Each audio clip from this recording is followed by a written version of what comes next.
PSG Monaco et que donc l'avenir européen de l'AS Monaco, il passe par ces deux matchs, c'est bien évident. Et Arsène Wenger le sait mieux que quiconque, puisqu'aujourd'hui il a décidé de mettre en place l'équipe la plus offensive qui soit, puisque non seulement Djorkaeff, le meilleur buteur, sera là, non seulement Klinsmann sera là, mais aussi Victor Ikpeba, l'attaquant qui revient de la Coupe d'Afrique où il n'a pas joué, où il a une belle revanche à prendre. Et Arsène Wenger a donc décidé de faire jouer tout ce monde, y compris celui qu'on vient de voir, Lilian Thuram, revenu de l'équipe de France Espoir, ce qui pose d'ailleurs un petit problème de droit, à tel point que les dirigeants du PSG ont décidé de poser une... Puis à Lévio qui ont les charges de la récupération du ballon et à associer donc quatre grands attaquants, Djorkaeff, Chifo, Klinsmann, Ikpeba. Ça veut dire qu'Arsène Wenger prend des risques. Ça veut dire aussi, il nous expliquait avant le début du match, que la formule avec seulement Djorkaeff et Klinsmann en attaque, le voici Jürgen, et bien avec cette formule-là, on n'a pas marqué beaucoup de buts, disait-il.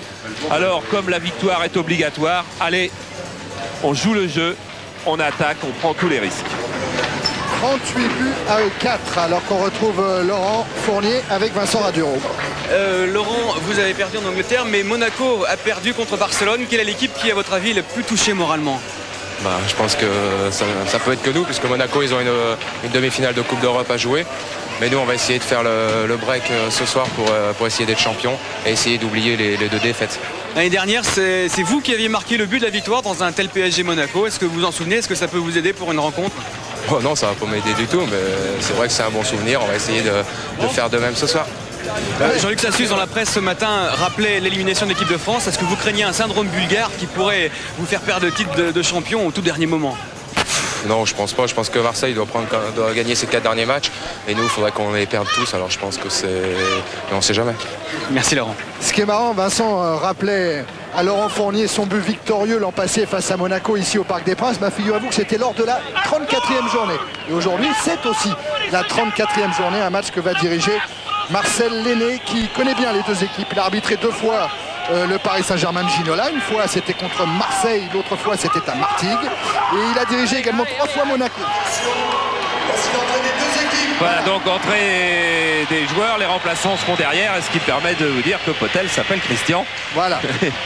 La mémoire étant revenue collectivement. Alors c'est vrai qu'on insiste beaucoup sur le fait que Monaco soit dos au mur ce soir pour tenter de décrocher une nouvelle chance européenne la saison prochaine. Mais il y a un intérêt immédiat, c'est que le Paris Saint-Germain peut pratiquement mathématiquement devenir champion de France. Pour le moment, il y a 5 points d'écart avec l'Olympique de Marseille. En cas de succès, il y en aurait 7 et il restera alors 4 journées de championnat, autrement dit 8 points à distribuer. On pourra considérer que c'est quasiment fait, quoi.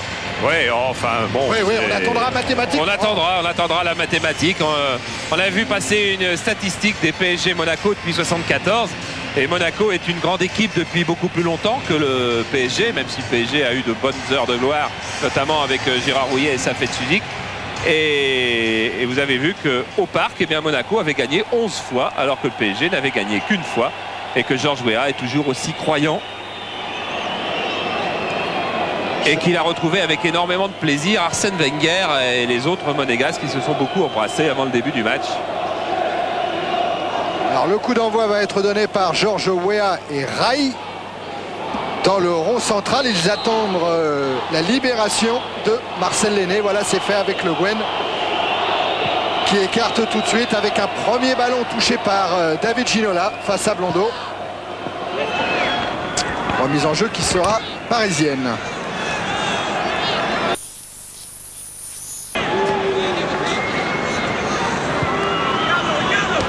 Ricardo, loin devant vers Weah, mais ballon pris de la tête par Dumas. Retour d'Ikpeba, Chifo, Rai, Fournier. Thuram lobé. Weah, repris par Dumas, qui lance immédiatement Victor Ikpeba dans son duel là avec Le Guen et avec Fournier. Centre au Colter. Avec le rebond, Thuram, Klinsmann, Ginola, le long de la ligne.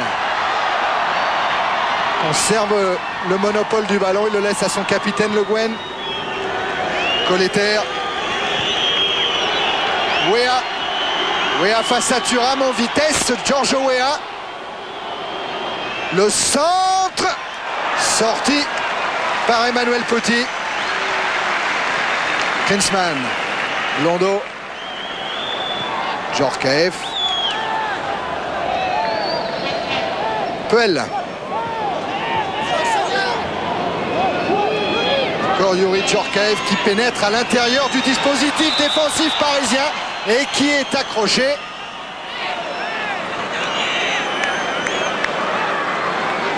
En tous les cas, un match qui débute avec vraiment énormément de vigueur et de qualité individuelle, puisqu'il n'y avait pas encore eu un arrêt de jeu depuis le début de la rencontre, c'est-à-dire ça fait 2 minutes 2 maintenant, pendant 2 minutes, pas un arrêt de jeu, de très belles actions individuelles, notamment celle de Djorkaeff là. Oh, Chifo sur Rick Peba qui n'a pas été signalé hors jeu.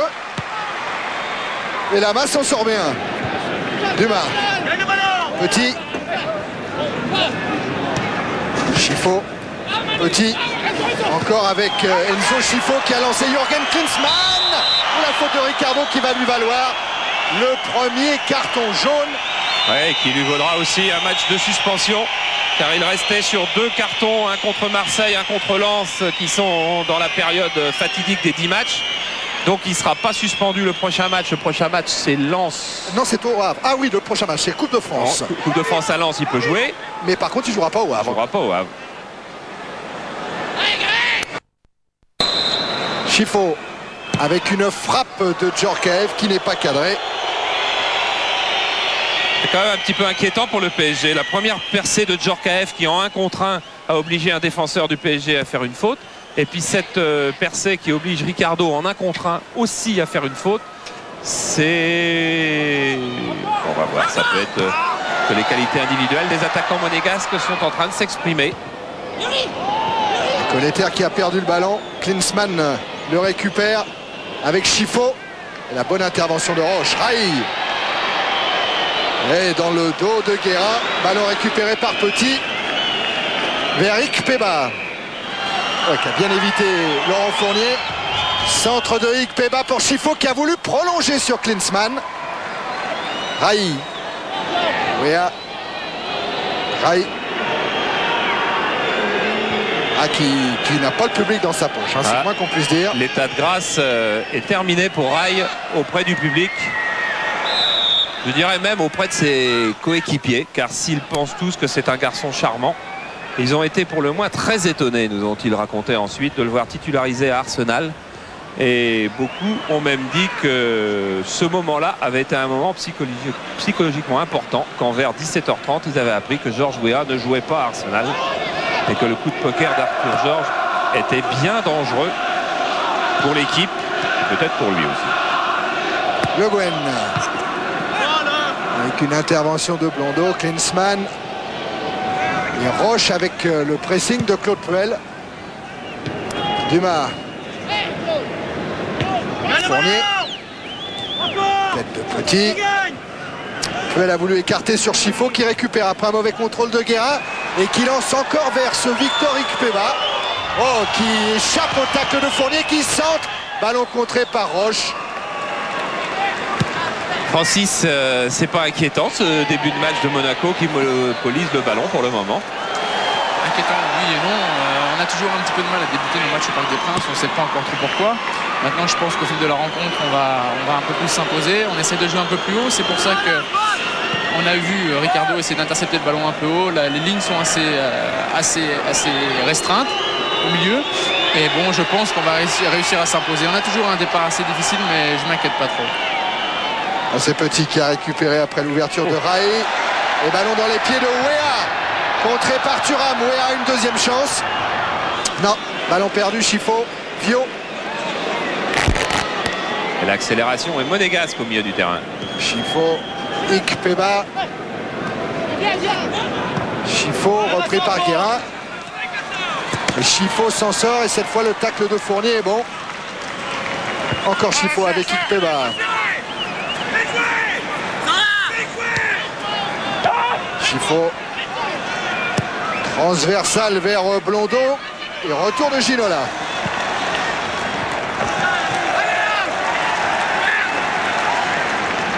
Vio. Éliminé Valdo. Vio toujours. Relayé par Djorkaeff. Et c'est Colter qui va sortir ce ballon de la surface parisienne. Valdo. Colter. Ricardo. Regardez comme les Monégas sont disposés très très haut. Il y en avait 2, 4, 6 dans le camp parisien, alors que le ballon était du côté du PSG. Thuram. Avec Puel, Thuram encore. Et sous la pression de Guérin, il joue avec son capitaine Ettori. Puel, Valdo, Chifo. Chifo toujours avec Blondeau qui est parti sur sa droite. Il est servi.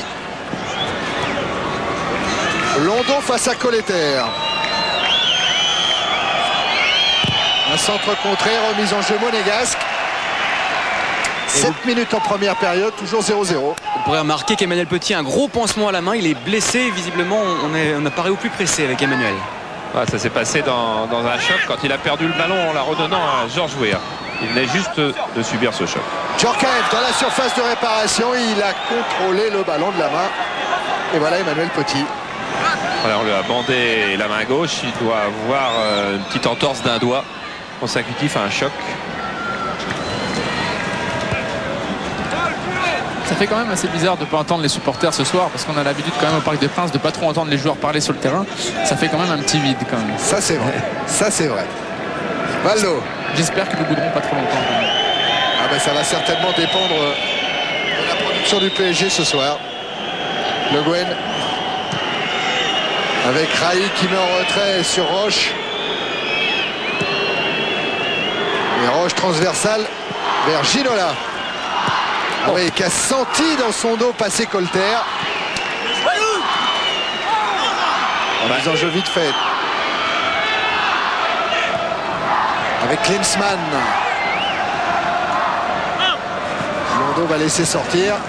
Vincent Raduro avait demandé à Laurent Fournier, qui moralement devait être le plus abattu après les 2 défaites européennes de la semaine. Et ben pour le moment, moralement, l'équipe de Monaco, en tous les cas, elle tient rudement bien la route. Parce qu'il y a un bon esprit, ça joue bien au ballon.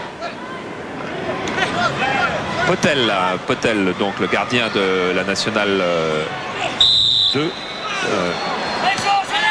qui est sur le banc, puisque donc Luc Borelli souffre des vertèbres cervicales. Et on a vu Xavier Gravelaine, qui lui aussi a été beaucoup sur le banc, puisqu'il n'a marqué que 2 buts cette saison.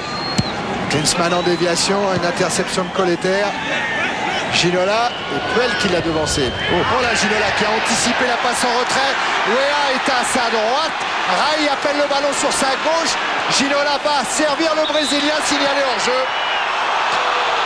Ouais, là on peut pas dire que ça soit complètement de la faute de Raï, parce que David Ginola, qui hésitait avec Georges Weah, qui hésitait à jouer seul, a tardé un petit peu à donner ce ballon. Et là, avec beaucoup de sang-froid, la défense centrale de Monaco était remontée.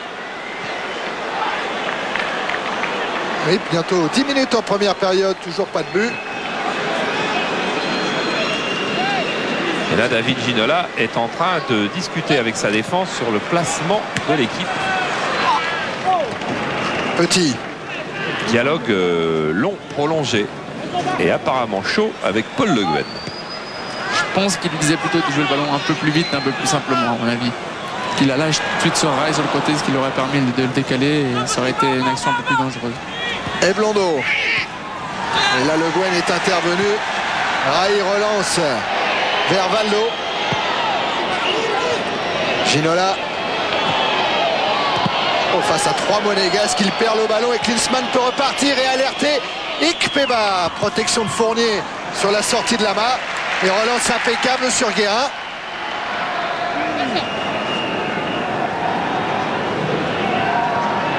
Valdo. Weah. Une déviation pour Colter qui a son couloir grand ouvert maintenant. Qui rentre à l'entrée de la surface. Il a déclenché ce tir pied gauche. Oui, alors ça, il faudra pas que dans la bouderie, le public de Paris siffle Patrick Colleter, parce qu'à Arsenal, il a été absolument superbe. Il fait preuve d'un état d'esprit, d'une agressivité, d'un enthousiasme et d'une hargne au-dessus de tout soupçon. Et quand on sait en plus que le seul tir cadré du PSG réussi à Arsenal, le seul tir cadré, a été l'œuvre de Patrick Colleter, qui a obligé Seaman à un super barret, on ne peut pas reprocher grand-chose à cet arrière-gauche qui depuis c'est breton. Et qui voudrait bien marquer un but parce que c'est le seul des joueurs du PSG sur la pelouse ce soir qui n'a encore pas inscrit le moindre but. Avec Lama bien sûr. Puel. Guérin sur Valdo. Fournier. Rai. A bien joué là, la talonnade pour Valdo. Rai encore qui laisse encore à Valdo. Et intervention Petit directement sur Roche. Hors-jeu, hors-jeu, hors-jeu. C'est tout là-bas, Ginola qui a été signalé hors-jeu. Vous savez, vous pouvez poser vos questions. Il a gagné aujourd'hui un voyage pour 2 personnes au Palmariva de Marrakech. Marrakech au Maroc, et c'est offert par Eldorador. 36-15, code C+. Et tout à l'heure, vous donnerez une note à cette rencontre qui sur le plan technique est bonne pour le moment. De très bonnes choses, de bons mouvements. Et comme dirait Michel Platini, s'il y a un but, on va se régaler derrière. Voilà. Le Gwen vers Ginola. Et pour le moment, toujours 0-0. Avec une intervention de Djorkaeff. Klinsmann. Djorkaeff encore sur Rick. Peba, il va vite. Mais il est bien couvert par Laurent Fournier qui préfère mettre en touche. Laurent Fournier, donc préféré au poste d'arrière droit à Jean-Luc Sassus. Arthur Georges lui a dit que c'est à domicile et il faut se montrer plus offensif. C'est ce qu'expliquait Jean-Luc Sassus. Et que donc peut-être Fournier serait plus adapté aujourd'hui en raison de la rentrée d'Alain Roche.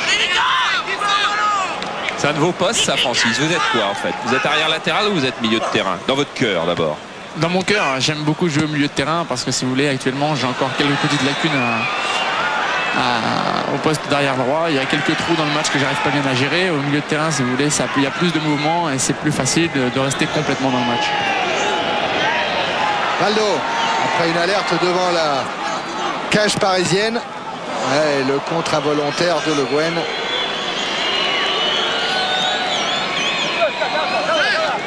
Vio avec Puel.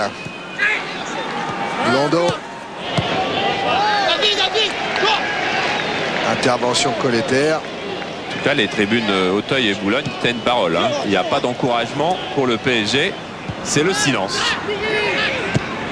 Djorkaeff contré par Rai. Ça va repartir côté parisien. Non, la passe de Guérin est interceptée par Petit. Klinsmann contré par Roche et main de l'international allemand. Un petit problème tactique qui va se poser sans doute aussi au PSG, c'est que Vincent Guérin est confiné un petit peu aujourd'hui dans une tâche défensive face à Enzo Schifo. Et quand on est au marquage d'Enzo Schifo, il y a pas mal de soucis à se faire parce qu'il y a beaucoup de travail défensif. Et du coup, il va peut-être agir un petit peu moins dans la relance. Pour le moment, en tous les cas. Faute de Blondeau sur Ginola. Il y a eu un petit règlement de compte après avec Blondeau qui va prendre un carton jaune.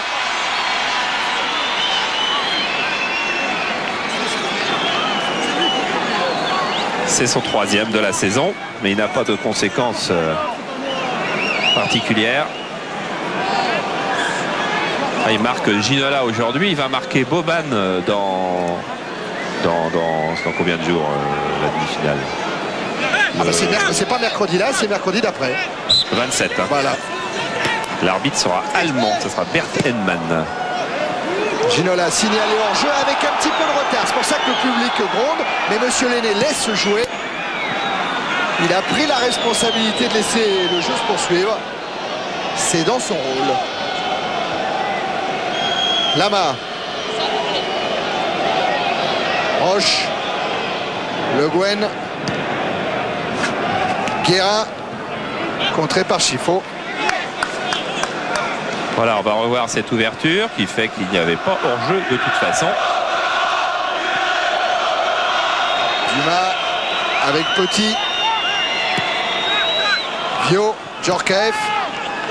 Vio à nouveau sur Chifo, qui ira à Font-Romeu préparer la Coupe du Monde avec la sélection belge. Bah, qui ira à la Coupe du Monde déjà. Oui, déjà. Thuram. Avec une déviation de Djorkaeff pour Blondeau. Tout ça est bien joué puisque Blondeau retrouve Djorkaeff qui a encore voulu jouer en déviation vers Klinsmann. Je crois que s'il continue comme ça, Djorkaeff, son père va rien lui dire ce soir puisque son père ne lui dit rien quand il joue bien. Son père, ancien capitaine de l'équipe de France. Et ancien joueur de Paris. C'est un capitaine de Paris. Raï. Ouéa. Avec Raï qui est venu, mais tacle de Petit. Et c'est encore Ikpeba qui a été lancé. Il a redonné à Sifo. Encore Ikpeba sur sa route. Contré. Et ce sera corner malgré les indications d'Alain Roche. Et vous allez voir que je suis persuadé qu'Alain Roche ne doit pas avoir tort, car il doit dû y avoir double contre. Voilà, elle repart sur le pied gauche d'Ikpeba. Corner tiré par Djorkaeff et sorti par Guérin. Chifo. Thuram dans la surface, il a voulu mettre en retrait pour Djorkaeff. Reprise de Klinsmann sur la transversale et Ricardo dégage. Oh que c'était superbe. Ouéa, repris par Puel. Petit. Chifo. Dumas. Vio. Monaco joue bien. Et faute sur Renzo Chifo. Et Arsène Wenger me disait avant le match, on va d'abord regarder après cette tête de Le Guen, cette reprise acrobatique de Klinsmann. La main est battue, la balle est en train de redescendre et la barre est là. Et Monaco a très vite repris la direction du jeu et le ballon. Et comme le Sifo est resté à terre, Emmanuel Petit, prévenu par ses coéquipiers, a mis le ballon directement en touche. Allez, Sifo Blondeau. Et Arsène Wenger qui disait avant le début du match, je crois que jamais l'AS Monaco, depuis que j'y suis, n'a aussi bien joué qu'en ce moment. Et jamais nous n'avons eu d'aussi piètres résultats. C'est à n'y rien comprendre. Vrai Charles, hein, si on prend les 10 dernières années, c'est aujourd'hui le plus mauvais classement de l'AS Monaco. Depuis 10 ans. 10e au classement, ça ne leur était jamais arrivé. Voilà, Dumas a un problème de chaussure, un problème de lacet exactement. C'est son lacet qui a cassé. Alors il va vite profiter de l'arrêt de jeu pour le remettre. Et même chose pour Valdo. Et dans ces cas-là, faut pas s'énerver parce que on sait que le jeu va reprendre. Valdo, lui, il a changé de chaussure parce qu'on voit que ses lacets sont déjà mis. Et Petit, lui, il avait cassé son lacet. Et là, l'arbitre, comme il y en a un de chaque côté, Marcel Lenné, il fait arrêt de jeu. Ça, c'est assez sympa. Oui, c'est dans l'esprit. Et puis on a quand même on a le temps, quoi. On a le temps devant nous. On est ensemble jusqu'à 20h30. Puis ce soir, on verra du foot. On verra pas que du foot. Ce soir, à 10h15, en direct de Clermont-Ferrand, un superbe championnat d'Europe de boxe Kayumba contre Merle. La revanche. Et puis derrière, des très beaux matchs de foot. Ah oui, il y a Pierre qui a concocté une superbe équipe du dimanche. Wimbledon, Manchester United, Barcelone, Valence et Milan, Udine. Et dans l'équipe de Milan, qui joue ce soir? Jean-Pierre Papin. Je peux vous l'assurer parce que j'ai vu le début de la rencontre qui se jouait à 16h30. Jean-Pierre Papin et Marcel Desailly. Ah, il était étonné Arsène Wenger quand on lui a dit que Papin jouait cet après-midi avec Milan. Et quand on lui demandait s'il allait repérer, s'il allait aller voir Milan, il dit non, on les connaît par cœur, on sait tous d'eux. Klinsmann, Djorkaeff dans la surface de réparation, repris par Vincent Guérin. Je crois qu'il y a un petit hors-jeu au départ. Il y avait un hors-jeu signalé par un des deux juges de tous. Et bien, monsieur Lenné, qui ne l'avait pas vu, ne revient pas sur ce hors-jeu d'opposition et va donner la touche au Monégasque. Voilà, il y avait effectivement hors-jeu. Et le hors-jeu, vous voyez, vous avez vu le juge de touche, il le signalait. Centre vers Ikpeba. Tête de Fournier sur Chifo. Chifo toujours, Ikpeba. Et superbe geste défensif de Fournier. Et ce sera même une sortie de but.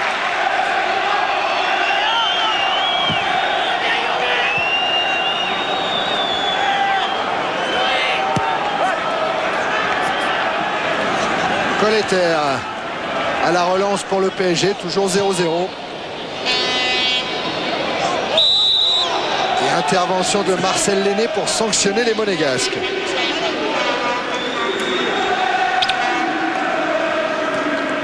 Voilà, vous avez vu des images des tribunes, car c'est un petit peu chaud entre le COP de Boulogne et une tribune latérale.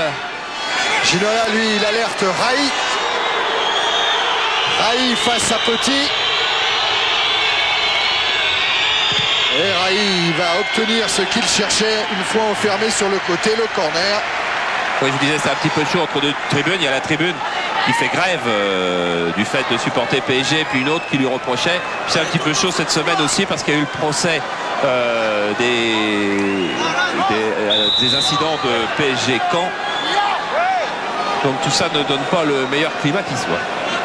C'est Le Guen qui va tirer le corner pour le PSG. Avec un ballon qui file devant la cage des Tories, qui est récupéré par Ricardo. Valdo qui profite de la passe d'Ikpeba. Roche, Raï, Valdo. Et c'est une tête de Thuram qui sort le ballon. Colleter. Stoppé par Puel. Chifo maintenant. Et Chifo pour Ikpeba. Parti cette fois à côté droit. Et heureusement pour le PSG, que Roche parvient à prolonger vers la main. Faute de Petit sur Ginola. Et Chifo n'est pas d'accord. Voilà, bon retour d'Alaroche, vous voyez qu'il joue avec un énorme bandage. Faute sur Raï qui joue rapidement le coup de la centre. Sortie de Thuram, Puel, Chifo, Petit. Djorkaeff. Je dirais que le jeu de Monaco est très propre. Chifo face à Guérin. Centre directement sur Roche.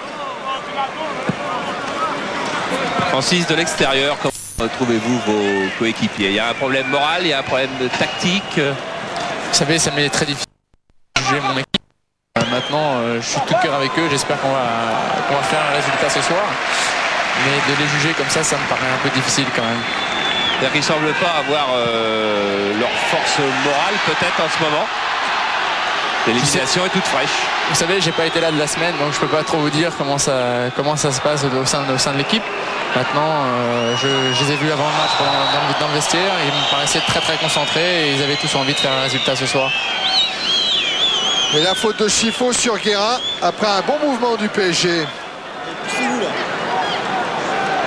c'est une vraie faute de Chifo. Il nous montre beaucoup de beaux gestes tout au long de la saison. Il vient de nous montrer quelque chose d'assez rare, mais il est énervé depuis 4 ou 5 minutes, car on l'avait vu aussi entamer un dialogue musclé avec l'arbitre, monsieur Lenné.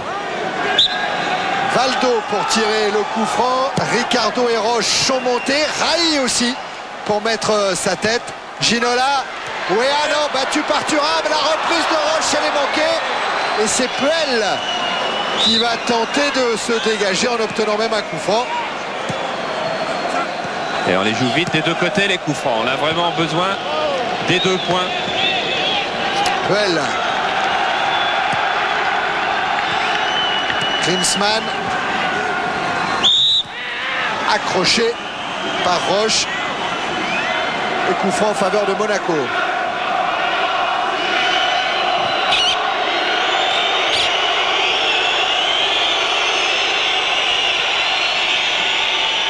Coup franc en faveur de l'AS Monaco. Vio a posé le ballon pour Youri Djorkaeff, qui joue rapidement avec Enzo Chifo. Un contrôle impeccable. Djorkaeff était venu à hauteur. Et la défense parisienne peut s'en sortir avec Fournier qui remonte pour servir David Ginola. Ouéa est servi, lui aussi. Il a essayé d'emmener son ballon, il se heurte à Dumas. David Ginola avait choisi de jouer à une touche de balle. C'était osé, mais si tout ça avait été impeccable, la défense de Monaco aurait été hors de position. Interception de Petit sur la passe de Fournier. Ah oui, ballon trop profond pour Claude Puel. Claude Puel qui a débuté sa carrière en D1 par un PSG Monaco. C'était pas d'hier, hein, parce que comme Ettori fait partie des vieux serviteurs du championnat. La première apparition de Puel, elle date de 1979. Ouais, il est juste le deuxième ancien, parce qu'il y a quand même le recordman Ettori qui fait son 598e match en D1 aujourd'hui. Et Puel, ça fait 17 saisons au club. C'est Jean Petit qui me racontait combien il les avait fait sourire quand il était arrivé. L'entraînement se déroulait sur un terrain stabilisé. Lui était venu en short et en crampons alu vissé. Et il était resté comme ça toute la première semaine sans jamais se plaindre. Et il y avait de quoi se plaindre. L'ouverture de Ginola. Wea a plongé. Il emmène son ballon. Il est à l'entrée du rectangle des 5,50 m. Et il frappe au-dessus de la cage d'Ettori. Il reste quand même un attaquant très très dangereux, Georges Weah, parce que regardez comme il va emmener ça à la fois en technique et en puissance. Et là, il va attendre le rebond. Il ne peut pas frapper du gauche. Il frappe coup de pied comme ça, à moitié en drop. Et elle monte à peu près, évidemment. Georges Weah à l'entraînement, ça doit être un spectacle, Francis. Il doit être intenable souvent, non? Oui, c'est vrai qu'il est intenable. Mais en plus, si vous voulez, quand on arrive à jouer à ses côtés, c'est vraiment un grand bonheur parce qu'on apprend beaucoup de choses. Il arrive à réaliser des prouesses techniques qui sont assez fabuleuses. Belle avec Chifo. Entrée par Guerra. Klinsmann. Chifo. Klinsmann encore devancé par Ricardo. Guérin. Baldo. Avec un peu d'espace, Baldo. Il a Ginola à droite, Rai à gauche et Wea dans l'axe. C'est Wea qui est servi, le Libérien qui a tenté une frappe contrée par Thuram. Et encore Thuram qui vient interrompre ce mouvement. Le Guen. Baldo. Je crois que c'est Georges Weah qui est en train un petit peu de redonner du punch à cette équipe de PSG en appelant les ballons, en les contrôlant, en tentant des tirs. Oh Ginola, et il rentre dans la surface d'Ettori. Il s'écroule, monsieur Lenné siffle le penalty pour une faute franc Dumas, estime-t-il en tout cas, sur David Ginola. Ettori est fou furieux. Et le ralenti va nous dire peut-être pourquoi il est fou furieux. Pour le moment, il n'y a rien. Ah, et là, il y a quelque chose. Effectivement, là, il y a quelque chose, car le ballon n'est pas du tout dans la zone de jeu de Dumas. Au moment où il vient armer son tacle du gauche. Regardez, on va revoir. Il y a d'abord cette série de dribbles absolument superbe. Et quand il y a une action superbe comme ça aussi, ça incline l'arbitre à siffler un petit peu plus vite que si c'était un coup de raccro. Là, il y a du monde devant. Et vous savez quoi, Charles? Regardez qui a le ballon au point de pénalty. C'est Rai. C'est Rai qui va être en tête à tête avec Jean-Luc Ettori. Inutile de vous dire tout ce qu'il doit traverser. Bon, c'est vrai que c'est un joueur d'expérience. C'est le capitaine de l'équipe du Brésil. Mais là, forcément, il y pense, Rai. Il pense qu'il doit retourner le public dans son face-à-face avec Ettori. Il va mettre beaucoup de soin à placer son ballon. Et il prend un petit risque quand même parce que c'est un petit peu acquis tout double pour lui. Et il rêve d'imiter Leboeuf, Verlat, Tazanovic, Anderson. Et Amoros, c'est une marque. Et le Paris Saint-Germain, après 30 minutes en première période, mène à 0. Penalty de Rai. Et c'est son 5e but, regardez. Ettori choisit le bon côté, il frappe intérieur du pied, une balle qui se lève légèrement mais qui a suffisamment de puissance pour arriver avant la main d'Ettori. Rai marque donc son 5e but. Il avait marqué contre Lille, contre Montpellier et 2 fois contre Martigues, aller et retour. Et c'est son premier penalty. Ça sera peut-être intéressant de savoir tout à l'heure si il avait été décidé avant le début du match, à moins que Francis le sache, si un penalty, si Rai devait tirer les penaltys quoi qu'il arrive. Je ne sais pas. Je sais que le coach ne veut pas que le joueur qui a été fauché tire le penalty, ce qui est un peu normal, mais je ne sais pas qui est-ce qui était désigné pour tirer le penalty. Parce que Ricardo était un des tireurs de penalty ces derniers temps. Chifo. Puel. Ikpeba. Chifo. Et retour de Georges Weah juste devant Emmanuel Petit. Baldo. Rai. qui a failli réussir sa talonnade pour Le Guen. Dumas.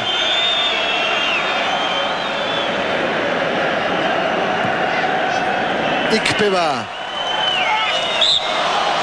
Avec une obstruction de Laurent Fournier, sanctionné par Marcel Lenné. Il y a quelques duels intéressants qui peuvent être décisifs. Celui-là en est un, celui de Guérin et de Chifo en est un autre. Et la sortie lointaine et superbe de Bernard Lama sur le coup franc joué par Emmanuel Petit. C'est assez extraordinaire parce que regardez le nombre de pas qu'il doit faire. Là on voit juste la fin sur un ballon fuyant, sur un ballon qui a de l'effet et qui prend à peu près 13-14 mètres de sa ligne au moins. Regardez comme les joueurs de champ déjà ont du mal pour y aller. Bien, lui y est allé et sa prise est impeccable. C'est fou ce qu'un geste comme ça peut être important pour toute une défense. Et c'est fou ce que Ginola est en train de réussir face à la défense monégasque. Thuram à la lutte là avec Weah, s'en sort bien avec Blondeau. Ça aussi ce sont de grands gestes défensifs. Et une belle relance avec Puel qui sert Petit. Trop profond pour Ikpeba. On le revoit, David Ginola. Il peut avoir des crochets de dribble, il peut avoir des passes en crochet aussi. Ça encore à l'entraînement, Francis, vous qui avez la chance, le privilège de côtoyer des joueurs comme Weah, comme David Ginola, il doit y avoir des séances d'entraînement assez fabuleuses. Ah oui, c'est extraordinaire. Surtout un joueur comme David Ginola. Vous savez, quand on fait des petits jeux, il vaut mieux l'avoir avec vous que contre vous. Parce qu'il est capable de faire des choses incroyables et invraisemblables. Là, c'est Vio qui a été servi par Thuram avec Djorkaeff qui a piqué. Il est contré par Roche. Valdo. Ginola. Valdo.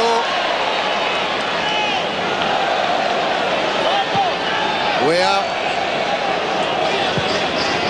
Écarte sur Fournier. Et ballon récupéré par Petit. Directement sur Rai. Guérin. Klinsmann. Tout de suite, il a cherché Ikpeba. Il va emmener son ballon, Ikpeba. Et Fournier doit concéder le corner. Voilà, on revoit encore l'artiste. Ah oui, Blondeau souci à se faire face à David Ginola. Petit est monté, il est juste devant Bernard Lama, mais ça se jouera deuxième poteau et sortie impériale de Lama. Relance sur Valdo avec Weah maintenant qui a le ballon. Ginola l'appelle de l'autre côté, Weah assiste. Il provoque la défense monégasque. Il est soutenu par Rai. Et Thuram. Sortie d'Ettori, Weah l'a précédé. Et sauvetage de Dumas qui concède le corner. Je vous disais tout à l'heure que Georges Weah était en train de réveiller l'équipe de PSG et 4 minutes après il y avait eu ce but. Et regardez encore comme Georges Weah à l'origine de cette action a failli en être à la conclusion avant le retour de Franck Dumas. On comprendra surtout que beaucoup de gens ont été marqués par la non-entrée en jeu de Weah à Arsenal. C'est vraiment le dynamiteur dont l'équipe de PSG a besoin. Corner de Valdo. Premier poteau, il a été prolongé par un monégasque et Ricardo est sanctionné par Marcel Lenné.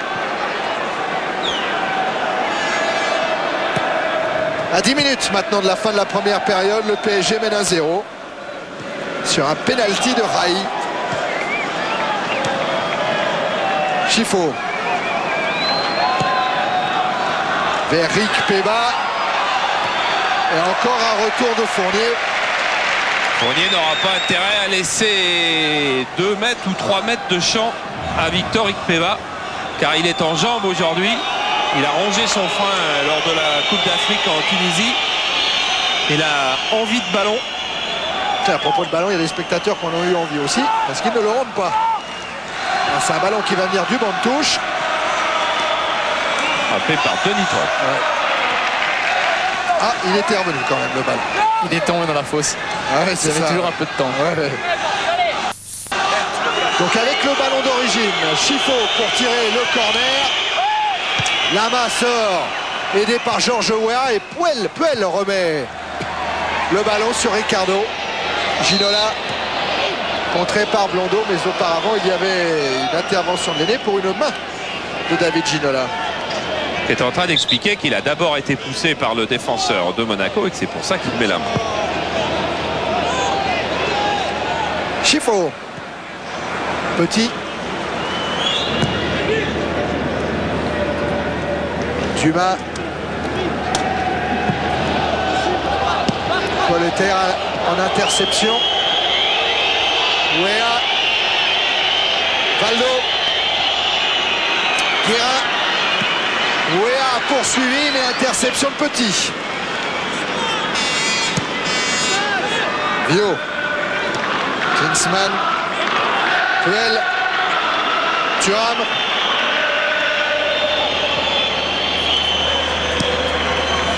Youri Djorkaeff.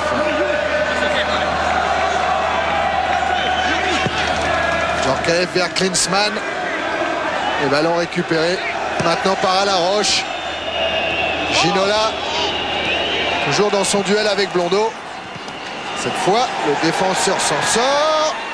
Il s'en sort. Il s'en sort par son jeu et par sa vitesse aussi. Blondeau est peut-être le joueur le plus rapide du championnat de France. Petit. Et au PSG, c'est qui, Francis, le plus rapide? Je pense que ça doit être David Ginola. Eh ben, ça nous fait un vrai duel là de sprinter. Blondeau, pour le moment, il est sorti de l'ère de jeu après son choc avec Ginola. Monaco joue à 10. Valdo, il est rentré, Blondeau, il est rentré. Ouéa. Dans l'axe, c'était pour Guérin. Sans danger pour Jean-Luc Ettori. Quoique je crois avoir une petite bêtise parce qu'il y a aussi Jean-Luc Sassus qui va très très vite. Oui. Et Valdo qui a réussi ses deux dribbles. Il sert Ouéa. Rai. Le Guen. Colleter. Colleter. Frappe pied gauche au-dessus.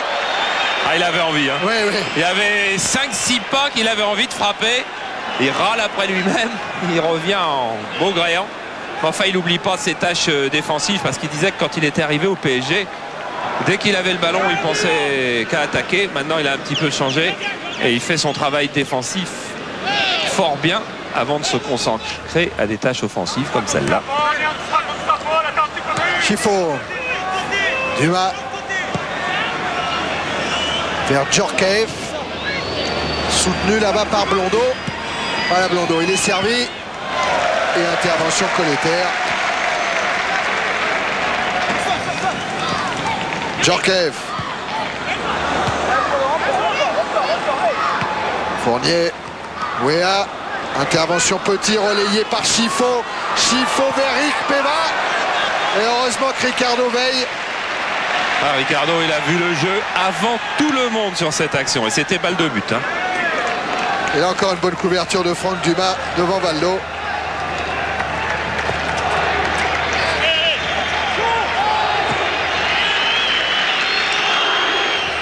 Alors, le PSG reste à la merci d'une action de ces joueurs de qualité que sont les Monégasques. Mais on peut dire que depuis 20 à 25 minutes, eh bien la puissance du PSG, le bon placement défensif aussi, a permis aux sans doute futurs champions de France de reprendre la direction du match.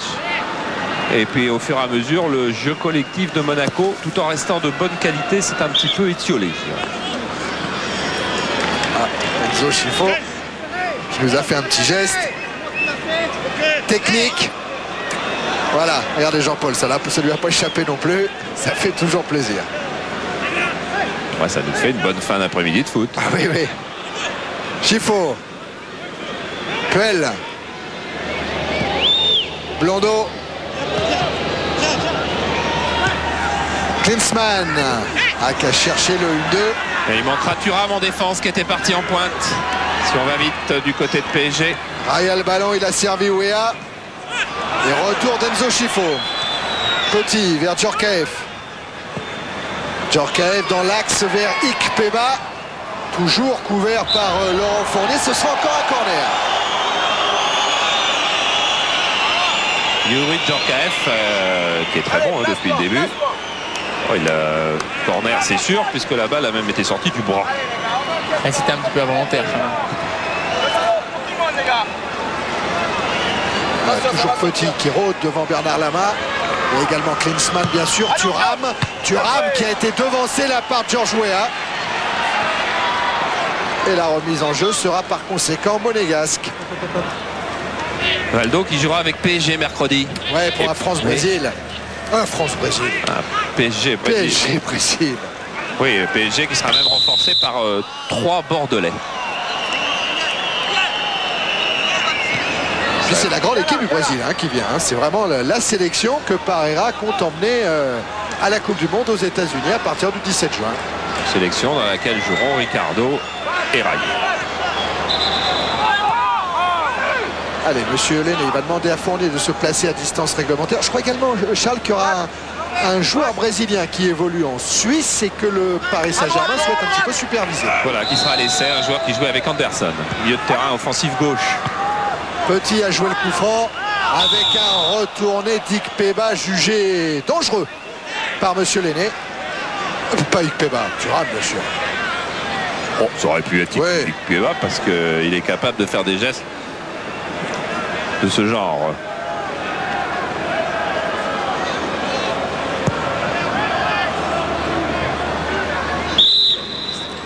C'était encore Thuram qui était monté très haut prendre ce ballon, mais auparavant Ginola avait commis une faute. Petit. Dumas.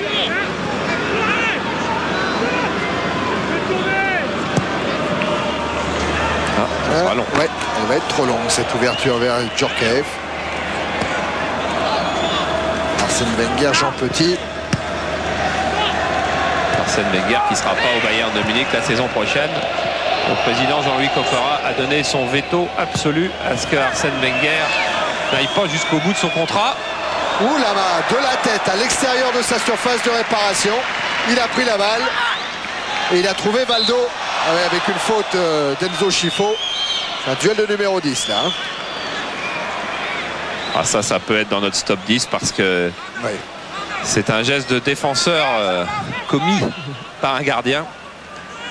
Alors, tout le monde lui a souhaité son anniversaire aujourd'hui à Bernard Lama parce que tout le monde avait noté que c'était le 17 avril 63 qu'il était né. Bah, pas du tout, c'est le 7 avril 63. Je vous raconterai pourquoi il y a eu erreur tout à l'heure. On va laisser d'abord Dumas concéder le corner et jouer ce corner. Oh, on a le temps. On a le temps ? Ouais. Parce que la première fois qu'il est venu en France avec la sélection de Guyane, Bernard Lama, avec une sélection junior, pour une question de date, il lui fallait absolument déclarer qu'il était né le 17 septembre 63. Alors après, une fois devenu professionnel, il l'a rectifié. C'était pas septembre, c'était bien avril. Mais tout le monde a gardé le 17. Ah d'accord. Sauf que c'était une sélection cadet. Ouais, Thierry, parce que Charlie Samoa m'avait raconté cette histoire et que c'était là qu'il l'avait repéré. Ah ben, il a eu un petit trou de mémoire, Bernard, alors. Il se voyait plus grand. Le corner n'a rien donné, sinon une touche favorable au PSG.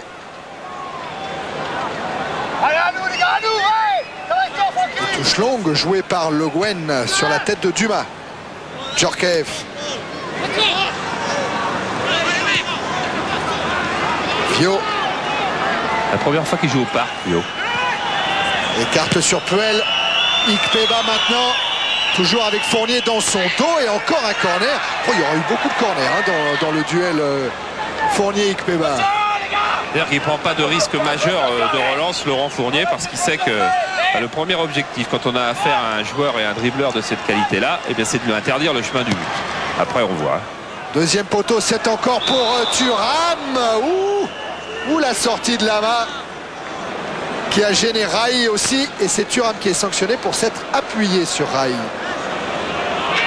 Ouais, il y a faute de Thuram sur Rai, mais il vaut mieux pour le PSG parce que ce que venait faire Bernard Lama derrière aurait aussi été sanctionnable. Et en pleine surface. Et en pleine surface. C'est une faute en pleine surface. Il n'y a pas de grande faute, il n'y a pas de petite faute. C'est le pénalty. Il n'y a même pas de pleine surface. Hein. Oui, dans la surface. C'est de la surface. Dans les coins ou au milieu. Il reste combien de temps? C'est fini. Temps réglementaire terminé. La première période. Avec 22 fautes au cours de cette première période. Et 1-0 pour le PSG. Baldo en retrait sur Roche. Georges Weah qui vient provoquer Emmanuel Petit. Ikpeba, Puel. Thuram. Alerte Djorkaeff. Il était bloqué par Colleter. Et Ricardo et Roche, vous voyez comme ils ont pris de la marge. Ils décrochent un petit peu, même pas mal derrière leur milieu de terrain. Fin de la première période. Roche essaye d'applaudir le public. Il tente une réconciliation. Lui, il avait été salué, ce public, après la défaite à Highbury. 1-0 pour le PSG. Fait grève le public. Hein. Ouais, ah oui, Ils avaient appelé ça une grève dans leur communiqué. Pour que notre club et nos joueurs nous aiment comme nous les aimons, ont-ils écrit. Allez, Vincent, il a trouvé un client. Oui, le client, il joue son premier match au Parc des Princes, d'après ce qu'on m'a dit. Et Laurent, quelles sont vos premières impressions sur cette pelouse?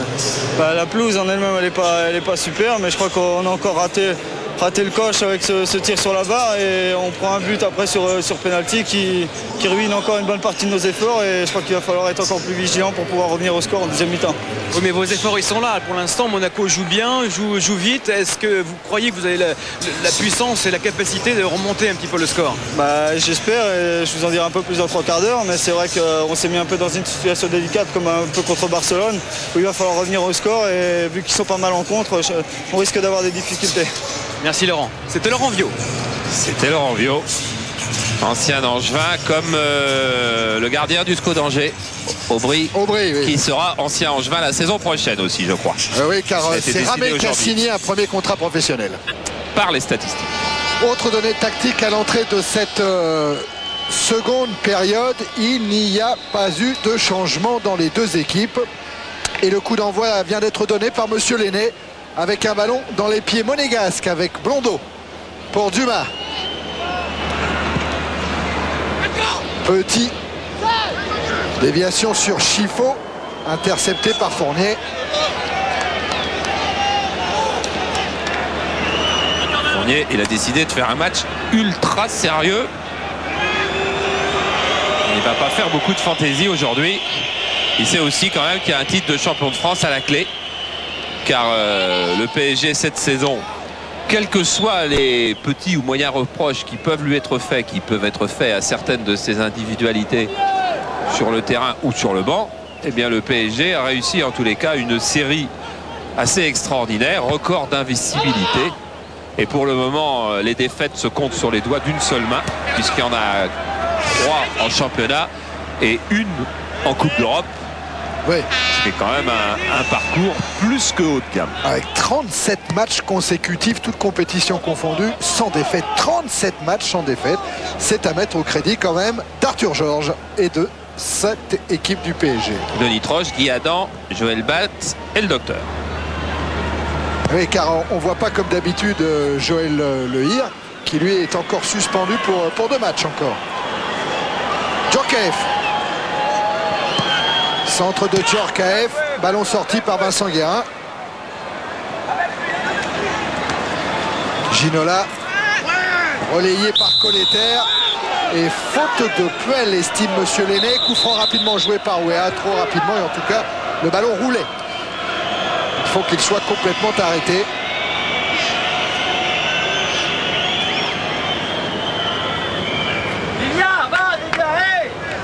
Lilian, c'est Thuram. Le Gwen qui cherche Raï de la tête. Dumas. Petit. Chifo. Et faute de Guérin.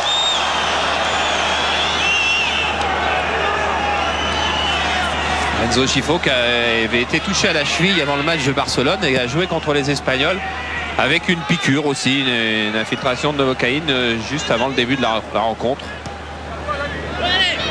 Blondeau qui a voulu alerter Klinsmann. Roche a récupéré Guérin. Ricardo. Thuram pour Puel. Puel encore qui insiste et qui essaye de décaler Viot, mais il l'a servi dans le dos. Dans les mi-temps, Francis, dans les mi-temps du PSG, qu'est-ce qu'on fait? D'abord on s'assoit et personne ne parle, ensuite qui parle? D'abord on s'assoit, on récupère, on boit un peu parce qu'on a pas mal transpiré. Ensuite il y a l'entraîneur qui parle, qui donne ses consignes, qui nous replace un petit peu si on a quelques erreurs de placement, on a effectué quelques erreurs de placement. Et puis après on essaye de se concentrer tous ensemble, on se tape dans les mains et on sort et on attaque le match. Est-ce qu'il y a un joueur qui parle plus que d'autres? Plus que d'autres, non. Dans l'ensemble, non. C'est surtout l'entraîneur qui prend la parole. Ensuite, on écoute et on essaie d'appliquer les choses qu'il nous a dit au pied de la lettre. Colter a relancé directement sur Thuram. Blondeau. Djorkaeff. L'homme des buts dans les matchs joués à l'extérieur pour Monaco. Et son centre a été dévié par Colter. Ce sera un corner. 11 des 18 buts inscrits par Monaco à l'extérieur l'ont été justement par Djorkaeff. Et 7 des 9 derniers, ouais. Disait aussi la stat qu'on a dû lire tous les deux. Dans le Parisien. Petit, avec une tête défensive de Raï, Ruel vers Klinsmann. Centre de Jürgen Klinsmann, il y a Djorkaeff qui récupère Chifo. Nouveau centre de Chifo à destination de Klinsmann et intercepté par Fournier. Valdo. Et Ginola qui réclame le ballon en bas de votre écran. Et c'est Raï qui est servi par Valdo. Raï à l'entrée de la surface, prolonge sur Ginola. Frappe pied gauche qui n'est pas cadré.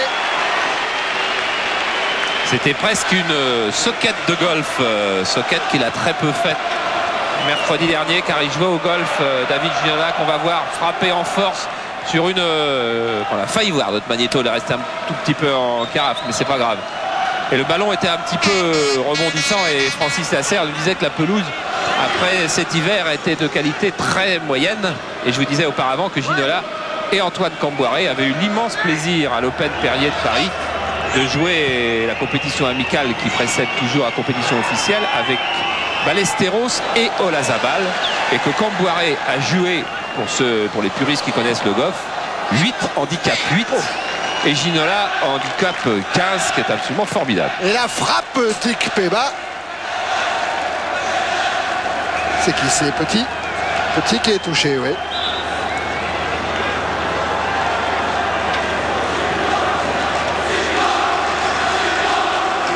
Alors qu'on revoit cette frappe de Victor Ikpeba, au croisé. Et le contact entre Raï et Petit. Emmanuel Petit qui a repris sa place là. Toujours 1-0 pour oui. le PSG au cas où vous prendriez le match en cours, que vous rentriez de la dimanche. Par exemple. Et 6 minutes de jouer en seconde période. Là c'est le capitaine Le Guen qui est sanctionné. Oui, il va falloir qu'il recule un petit peu, Djorkaeff. Voilà qui est fait, c'est Vio qui se charge du coup franc. Vers Petit. Ikpeba, intervention Fournier. Dumas. Vio. Aïe. Vio encore vers Petit. Allez, ballon au sol. Ikpeba. Chifo.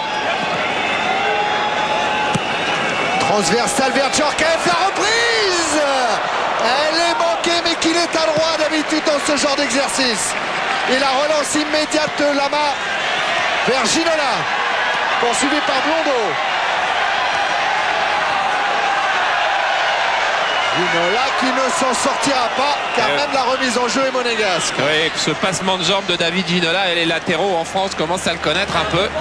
Oh, il en surprendra encore beaucoup d'autres. Hein. Mais il n'a pas surpris Blondeau sur ce coup-là. Après une relance extraordinaire de Bernard Lama. Ikpeba. Klinsmann. Dumas. Directement en touche. Klinsmann, lui, contrairement à de Djorkaeff, n'a pas marqué beaucoup de buts à l'extérieur. Ah, il a manqué sa volée, Djorkaeff, parce que Patrick Colter était tout près de lui. Il était dans sa zone de frappe quasiment. Klinsmann a marqué que 2 buts en déplacement, 1 à Lens, 1 à Martigues, c'est tout sur les 9 qu'il a inscrits en championnat. Ce qui n'est pas énorme non plus. Oui, c'est vrai. Guérin qui a cherché un appui avec Rai Ouéa. Colleter vers Valdo.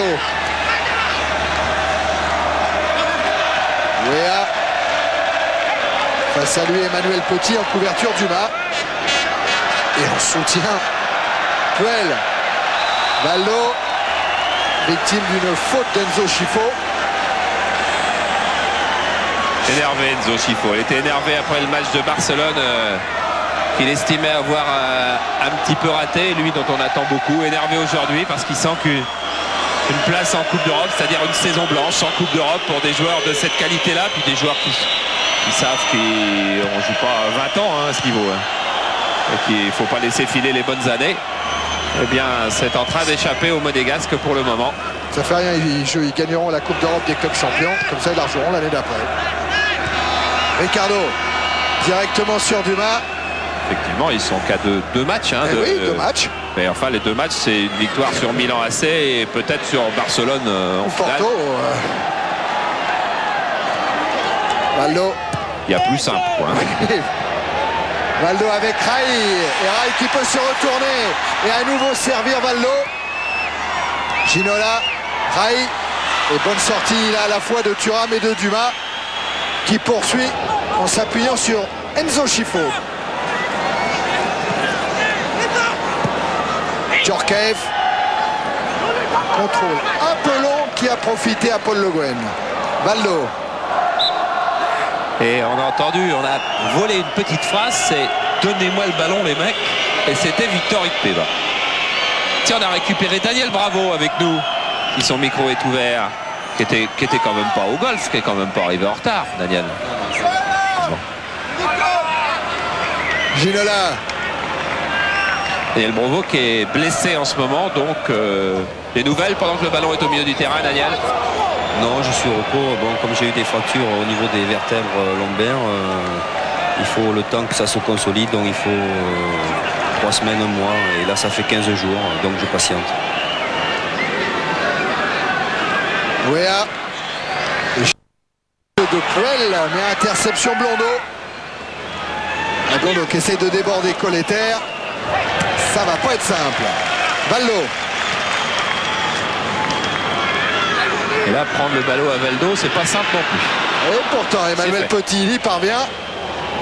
Schifo, accélération de Schifo face à Le Guen. Service avec Klinsmann, Schifo encore. Et c'est Ricardo qui a mis ce pied pour interrompre l'attaque monégasque. La relance, c'est signé Guérin. Avec Thuram qui est venu se jeter. Dumas, Ikpeba. Schifo. Saroche. Schifo toujours. Le centre est contré. Nouveau corner. Plus de 11 minutes en seconde période. Toujours 1-0 pour le PSG.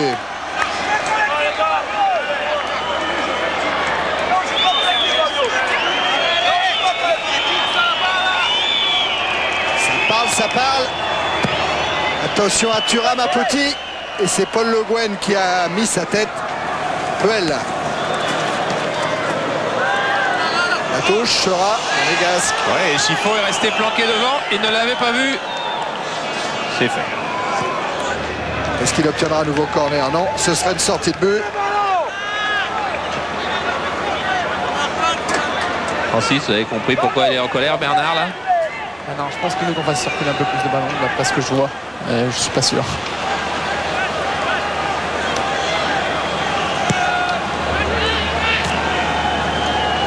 Fournier. Valdo. Fournier. Guérin. Avec un tacle de Puel qui joue son rôle de récupérateur, mais Guérin, lui, est resté au sol. Schifo. Petit. Vio. Klinsmann de la tête vers Ikpeba. Et Guérin, lui, il est toujours au sol. Est-ce que... voilà, la touche, ça y est, c'est fait. Arrêt de jeu. Les kinés et les médecins vont pouvoir rentrer. Dumas prend des nouvelles.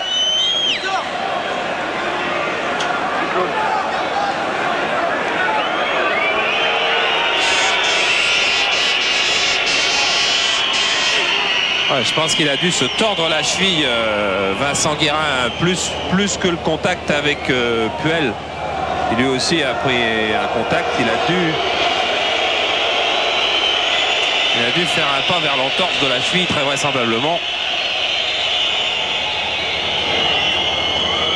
Et on va revoir. Il était en train de contrôler la balle. Puel vient l'attaquer avec, sous cet angle-là, quelque chose qui paraît être une faute quand même assez nette. Voilà, on remonte tout ça. On revoit le tacle, les deux pieds décollés. La faute, elle est indiscutable, mais ouais, elle est forcément à l'origine de la blessure de Vincent Guérin. On ne peut pas dire autre chose. Alors, côté parisien, personne n'est encore allé s'échauffer. Francis Daniel, si vous voyez mieux que moi, vous me le dites. Non, mais apparemment, personne n'est sorti du banc. Et heureusement, Vincent est en train de se relever.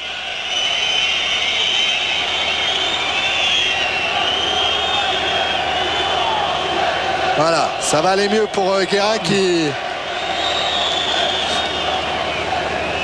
reprend sa place. Son pied reste bloqué. Ah bah ça, regardez comme sa cheville tourne là, la cheville gauche. Ouf. Mais ça a l'air d'aller mieux. Il a repris sa place. Il boitille encore un petit peu. Ricardo a le ballon.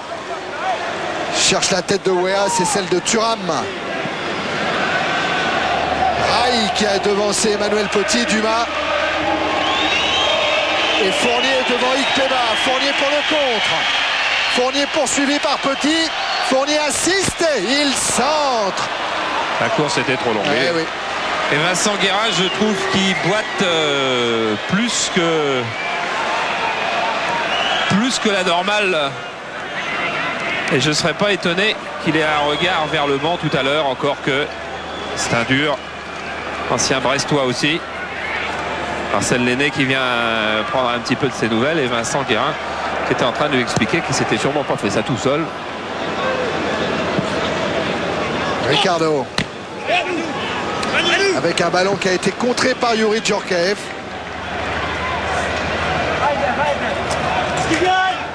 Il avait a pris un coup sur le tibia à Arsenal. Il a aussi des traces sur la jambe droite.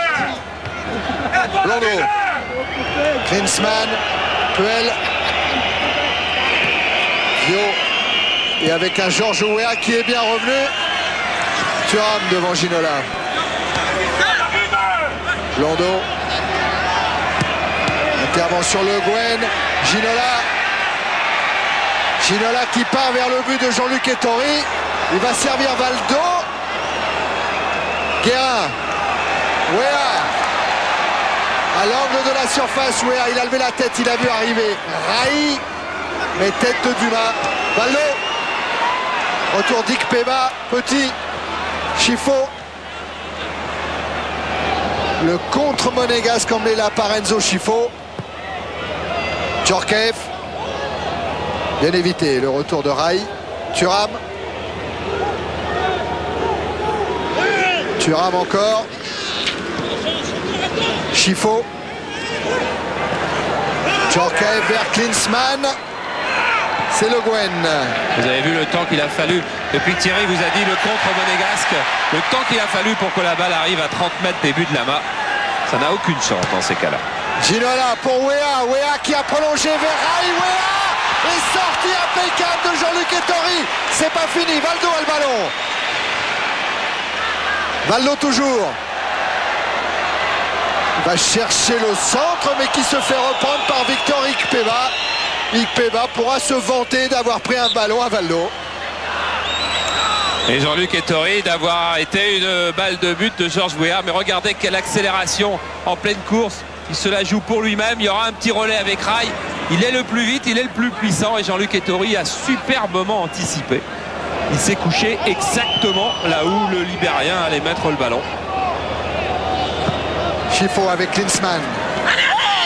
Petit.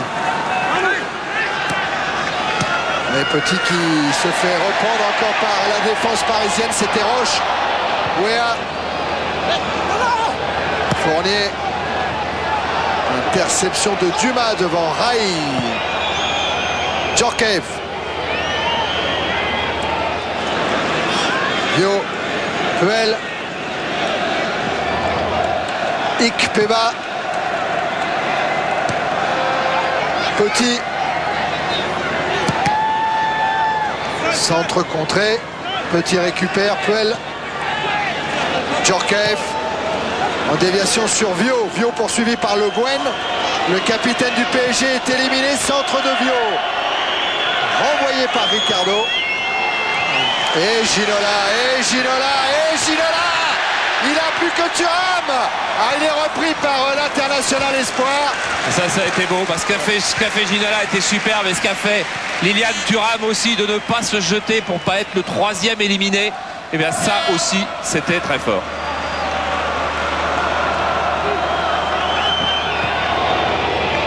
Dumas, Puel. Vio. Thuram.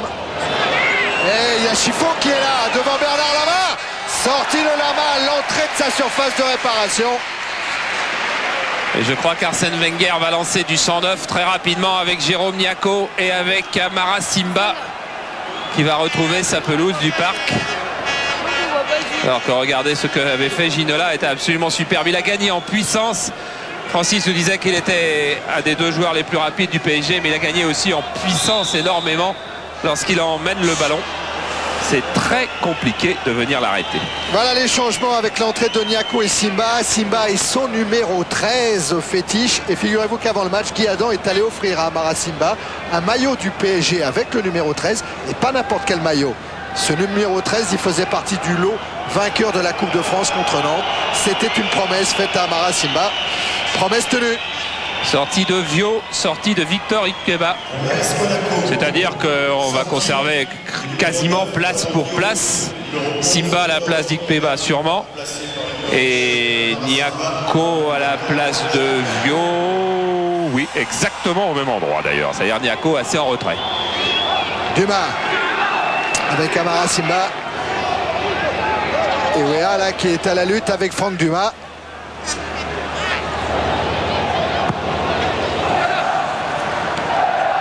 Déviation de Klinsmann. Couverture de Ricardo. Rai contré par Klinsmann. Klinsmann encore. Niako. Thuram.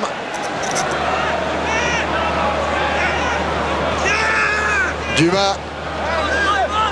Petit. Rai. En retrait avec Fournier. Guérin. Guérin qui a voulu encore redonner ce ballon à Rai, mais il le récupère, Vincent. Le Guen. Ricardo. Colleter.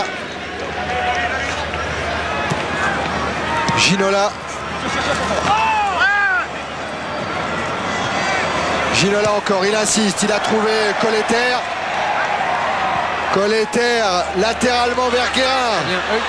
Ça vient, et oui, c'est Amara Simba, mais Wea en profite quand même. Il a essayé de servir entre les jambes de Petit. Laurent Fournier et le contre Chiffon. Bien arrêté par Colleter. Guérin. Wea avec un ballon détourné par Dumas, mais sans danger pour Ettori. Il n'y avait pas beaucoup de solutions. Rai était très très marqué au premier poteau. David Ginola était loin au deuxième. Chiffon qui a alerté Amara Simba. Encore Chiffon. Pris par 2 défenseurs parisiens. Et Fournier sort le ballon vers Rai.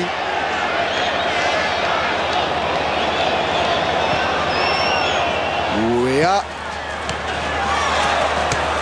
Qui essaye d'emmener son ballon face à Dumas. Et il le gêne tellement que ce sera corner.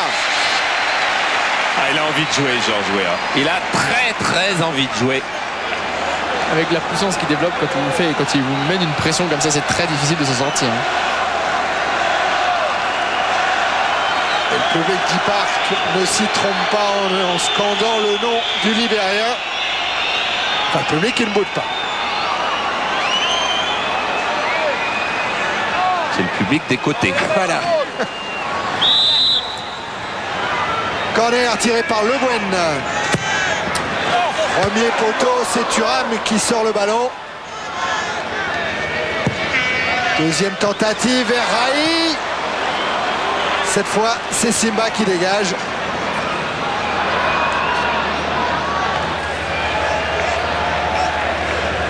Valdo qui sera dans les rangs du PSG mercredi contre le Brésil. Et dans les rangs du PSG samedi contre Lens. Parce que en fin de semaine, cette semaine, on a encore 3 autres matchs télévisés. Mercredi, on retrouve Francis Liasser dans un France-Espagne où l'équipe de France joue le podium du championnat d'Europe Espoir. C'est quand même pas si mal de finir, s'ils réussissent à finir 3e. Vendredi, Monaco-Cannes. Voilà, en direct de Monaco, match de championnat où l'Europe est plane au-dessus de cette rencontre. Et puis samedi, horaire un petit peu inhabituel, 15h. Quart de finale de Coupe de France, PSG Lens, qui précède celui sur TF1 vers 17h15 ou 30, je sais pas, de Marseille-Montpellier. Conseil d'Arsène Wenger au moment où Colter porte ce ballon que Thuram a intercepté. Blondeau porte pas au départ, dit-il à Blondeau, qui a quand même trouvé Djorkaeff. Klinsmann est signalé hors jeu. Ah, ça joue quand même un peu de choses. Il y a 40-50 cm hors jeu. Bon, l'hors jeu n'est pas discutable, je crois pas en tous les cas. Non, voilà, regardez, hop, il y est. Mais un pas plus en arrière et c'est balle de but pour Klinsmann. Tout se joue au haut niveau, tout se joue au centimètre, tout se joue aussi au travail, aux nombreuses heures de travail qui ont été effectuées pour sentir ce genre de geste à faire. Et le rythme est tombé, la pression du match est tombée. À 20 minutes de la fin maintenant. Blondeau vers Thuram. Toujours 1-0 pour le PSG. Dumas. Ah, mais marquer pour les visiteurs, marquer un but au Parc, c'est pas simple. C'est la meilleure défense du championnat, le PSG. 19 buts en tout et 5 seulement encaissés au Parc des Princes par Bernard là-bas. Le centre là passe au-dessus de tout le monde. Colleter. Weah. Thuram. Oh, le ballon est sorti. Et le juge de touche l'a vu. 5 buts encaissés. Anderson le Lillois, Voleur le Marseillais, Bouquet et Tolo de Martigues et Michael Madar de Cannes. C'est tout. Weah.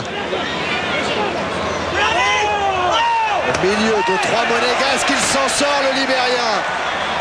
Georges Weah, il alerte Rai. Faute de Petit sur le capitaine de l'équipe du Brésil. Georges Weah aujourd'hui, il est en jambes. Il gagne à peu près tous les duels et tous les contres. Ginola. Avec une solution apportée par Patrick Colleter. Il a levé la tête, Colter, il centre, Valdo. Ça n'est pas le cas là. Et il y aurait eu un petit problème d'arbitrage, je crois. Alors on va voir que Rai est en position de hors-jeu au moment où Valdo frappe et que Ettori disait, et voilà, il le dit encore, qu'il était gêné par cette position de Rai. Ce que je vous disais tout à l'heure, ça se confirme un petit peu. Je ne sais pas si on voit très bien, mais le ballon beaucoup quand il frappe Valdo. Et c'est pas difficile, c'est très difficile à prendre. Surtout qu'il la frappe sans contrôle. Chifo, bien fait devant Le Guen. Il a évité Colleter avant de servir Puel. Blondeau. Roche. Guérin. Oh, bien fait, Rai. Il a des gestes qui pourraient le réconcilier avec le public s'il réussit en plus cette ouverture en direction de Ginola. Ginola avec Blondeau. Centre. Tête de Dumas. Dans la course de Puel, si ça va vite, c'est peut-être dangereux. Simba, relayé par Chifo. Il va voir Djorkaeff de l'autre côté sans doute. Mais qui préfère lancer dans l'axe. Amara Simba repris par Alaroche. Valdo. Rai. Guérin. Transversal vers Ginola. Et récupéré par Blondeau.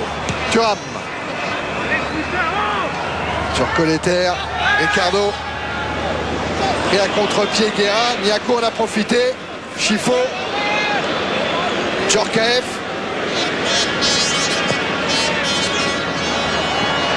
Fournier devant Simba. Wea. Wea encore. Wea toujours. Il a passé petit. Il essaye de se débarrasser de Puel. Valdo. Valdo qui a vu Ginola qui a voulu jouer dans le dos de Blondeau.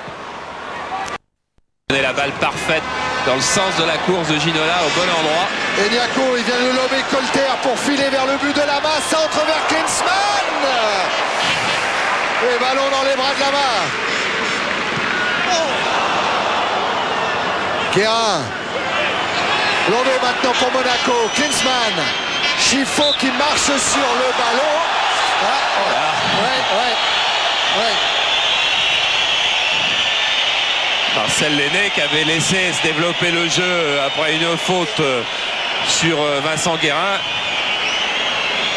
Et qui là siffle une faute de Marcel Le Guen qui n'a pas l'air très évidente. Et lui-même a l'air assez embêté. Marcel Lenné, il a le visage de l'arbitre embêté.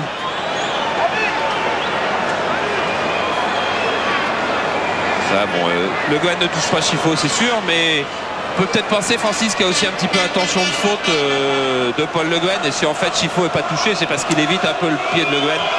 Oui, je ne sais pas s'il a intention de faute, mais enfin peut-être qu'il l'a déséquilibré un petit peu. Donc quand on arrive à se lancer comme ça dans une défense, quand on est déséquilibré un petit peu, c'est le petit peu qu'il faut pour tomber, quoi.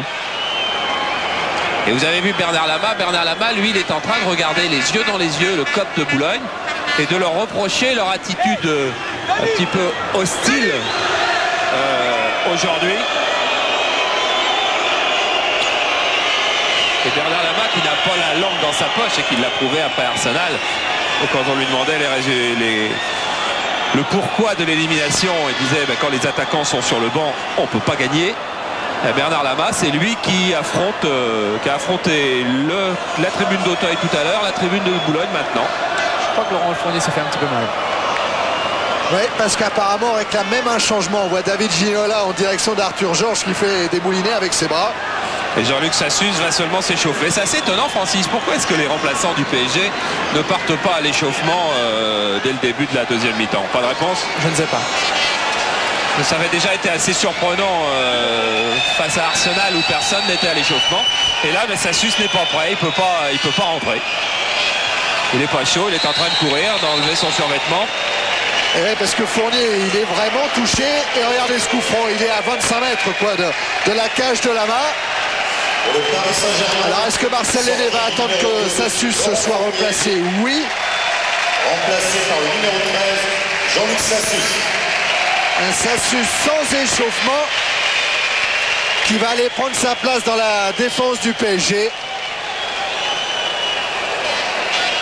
Alors pour le coup franc, il y a Chifo, il y a Petit et il y a Klinsmann qui est là aussi.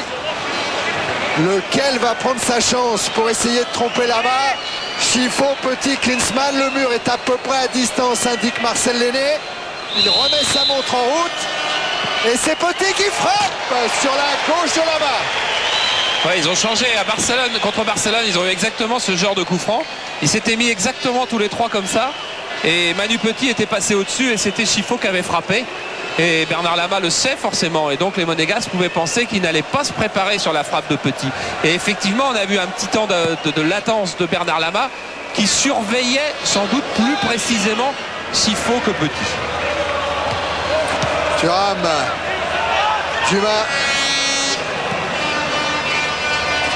Djorkaeff. Repris par Eraï et Wea. Mais intervention Blondeau. Chifo. Niako.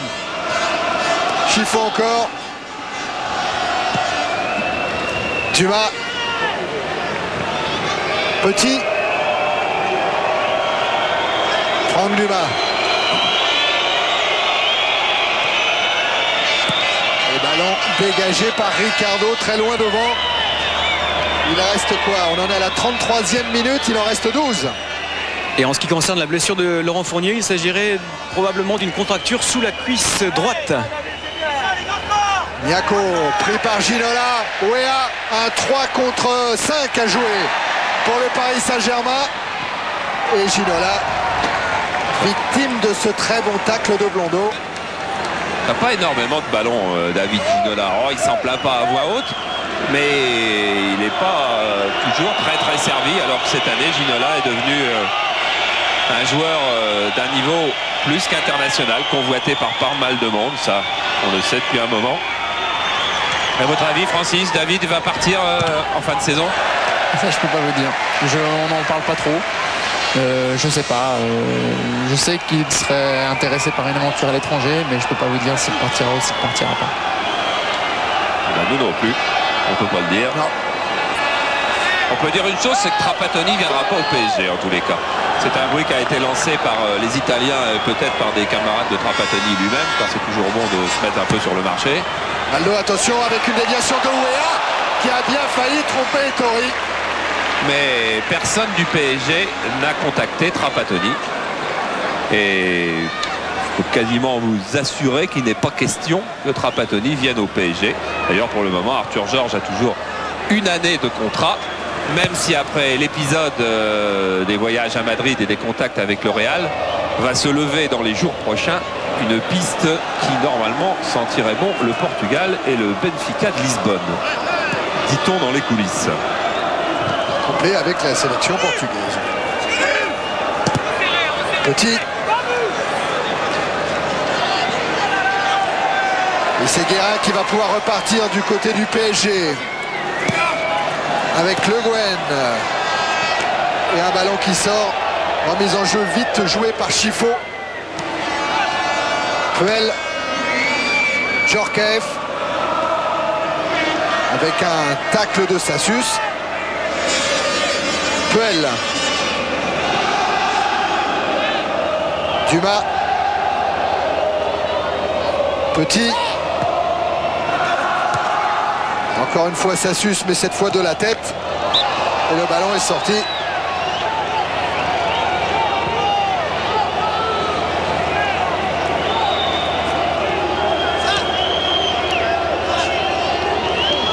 Dumas avec Claude Puel. Toujours 1-0 pour le Paris Saint-Germain. Colleter, Valdo. Colleter. Ginola en talonnade. Pour Patrick Colleter qui cherche Weah et Rai, c'est Weah, Valdo. Rai. Guérin. Guérin pour Ginola, parti dans le dos de la défense monégasque. Centre redressé à Rai. Il l'enlève peut-être, il était un tout petit peu court. Chifo pour Monaco, avec devant lui Klinsmann. Ah, le duel Ricardo-Klinsmann, on le reverra peut-être au mois de juin et juillet prochain. Quand on s'affronte à Ricardo, on a l'impression de s'affronter à un mur. Regardez Ginola, il a frappé juste quand le ballon sortait. Et Rai, c'est vrai, Rai est un petit peu court, mais il faut quand même dire qu'aujourd'hui, Rai est quand même beaucoup moins court que d'habitude. Il amorce certainement un retour en forme, ce qui fait aujourd'hui, bon, c'est pas démentiel, c'est pas géant, c'est loin de la réputation qui est la sienne, mais en tous les cas, c'est quand même plutôt mieux que ce qu'il fait depuis le début de saison. Ça suce une passe directement sur Djorkaeff et ça permet à Sima d'aller vers le but de là-bas. Sima qui a servi Chifo et c'est Ricardo qui sort ce ballon devant Klinsmann. Niako. Ballon détourné de la tête par Guérin dans les bras de là-bas. Et vous avez vu la première intervention qui avait été décisive devant Klinsmann, et bien elle avait été faite par Ricardo, comme absolument d'habitude. C'est défense du futur champion de France, puisque pour le PSG c'est pas encore fait. Marseille avait encaissé 21 buts l'an passé, Bordeaux 23 en 87, Saint-Etienne 26 en 1969. Bon, ça c'est les records. Paris Saint-Germain en est à 19. Il reste 4 matchs et quoi, 8 minutes. 8 minutes, ouais.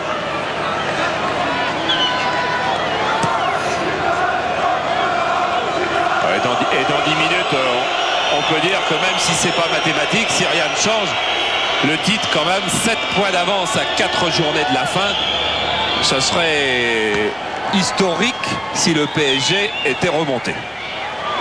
Surtout que Marseille n'est quand même pas assuré de faire le plein de points, avec notamment un déplacement à Auxerre. Dumas.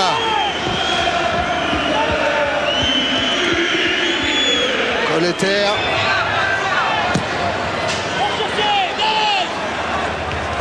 Aïe. Valdo. Sassus arrive sur la droite, mais Valdo préfère jouer avec Ginola. Valdo encore. Échappe au tacle de Chifo. Wea. Transversal cette fois pour Sassus. Précédé par Emmanuel Petit. Simba.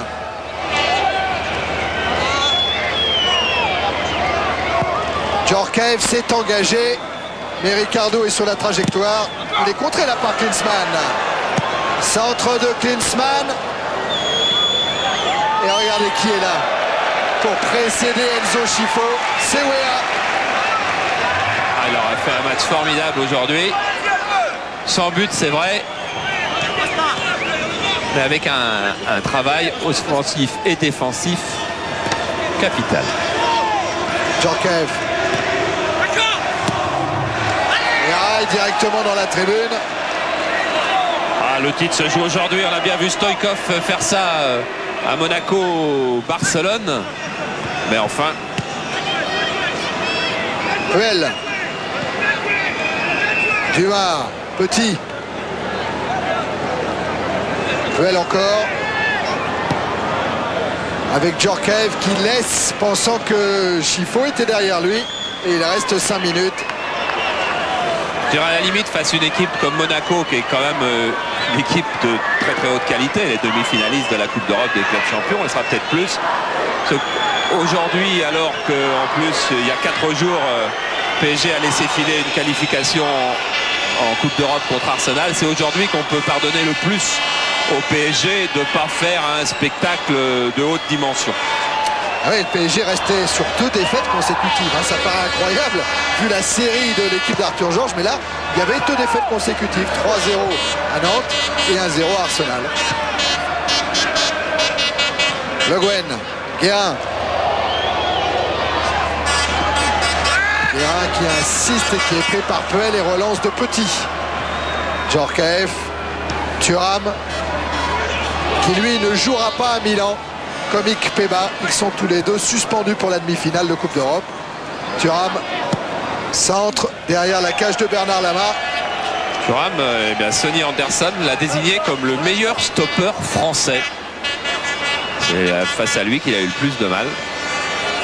Et Thuram, l'avancante face à qui il a eu le plus de mal, eh bien, c'est Fabrice Divert, dit-il.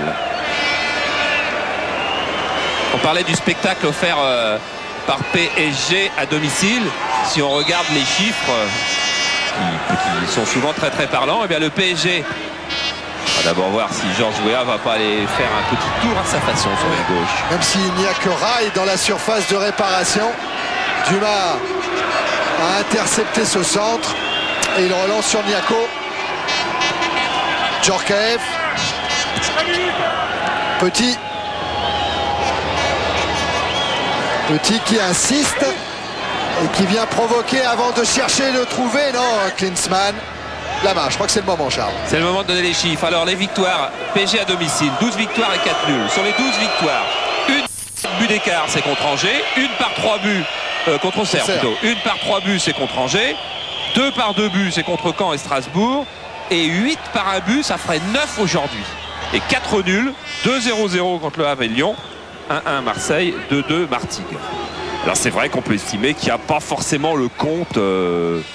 Est-ce que vous ne croyez pas, Francis, qu'il y a un petit peu aussi un décalage entre le joueur qui est sur le terrain et qui a forcément besoin et envie du résultat et presque uniquement du résultat, et puis ceux qui en regardent et qui ont envie du résultat sûrement, mais aussi de pas mal de spectacles et de choses autour? C'est sûr que les spectateurs aiment le spectacle. Nous aussi, en tant que joueurs, on aime le spectacle. Maintenant, vous savez, il y a des objectifs qui sont précis en début de saison. On doit les atteindre. Bon, c'est sûr que quand on gagne par 3-0, c'est plus plaisant pour tout le monde. Maintenant, quand on gagne par 1-0, c'est quand même 2 points d'engranger.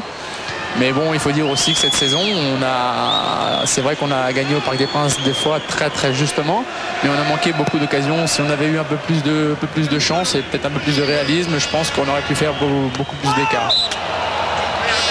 Les 2 dernières minutes de ce PSG Monaco. Il parle bien Francis, hein. Oui.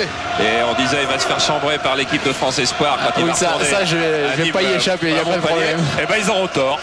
Ouais, non, ils ont raison, c'est bien de chambrer, c'est normal, Francis. En plus, vous savez, à chaque fois qu'il y a quelqu'un qui parle, qui est interviewé par soit l'équipe du dimanche, soit jour de foot, c'est toujours disséqué. Donc là, je crois que je vais pas y échapper. On a des spécialistes en la matière. Du Gary Zidane. Voilà, les Bordelais. Pedro Znova, on m'attend, je crois, de pied ferme. Thuram.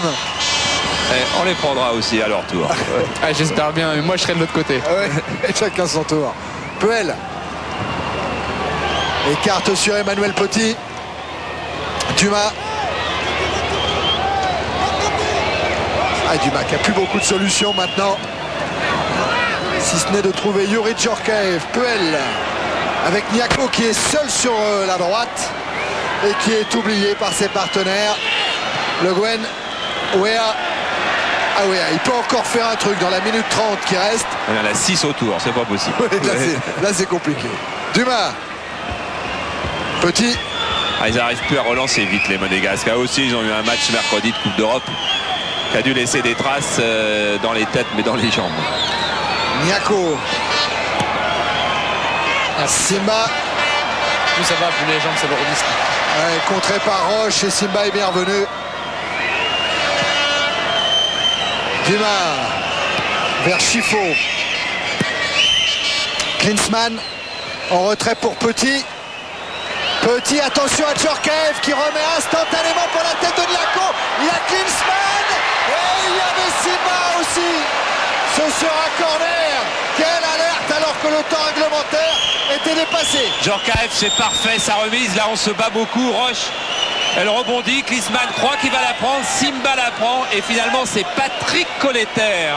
Ricardo peut-être, Charles. Ça fait rien, on verra. On va suivre le corner. Joué par Emmanuel Petit. Oh, la reprise encore qui passe juste au-dessus de Simba. C'est l'orage. C'est l'orage. Regardez Lama, il y a trop de monde devant lui, alors il n'arrive pas à la jouer. Et le ballon qui file et qui retombe juste derrière. Et Chifo qui demande à Lama de jouer rapidement car Chifo sait qu'on en est maintenant à 1 minute. Non, pas 5 minutes, Bernard, qui est en train de faire signe à l'arbitre en disant ça fait 5 minutes au-delà du temps réglementaire. Non, ça fait qu'1 minute. Il va prendre un carton. Oh, il a bien fait. Oh, il avait mis la main à la poche, monsieur Lenné. Aïe. Vers Wea. Il croit que... un ballon qui est sorti. Dès que monsieur Lenné apercevra son juge de touche. Là, il a pris pour un être surnaturel, Wea. Cette balle-là, elle était injouable. Et regardez. Oh, comme c'est fort quand même. Juste dans notre caméra travelling aujourd'hui. Petit. Avec Djorkaeff. Klinsmann. Oh, Klinsmann accroché. Ça va être un coup franc à l'entrée de la surface de réparation. Et un carton pour Patrick Colletter. Oui. C'est son 11e de la saison.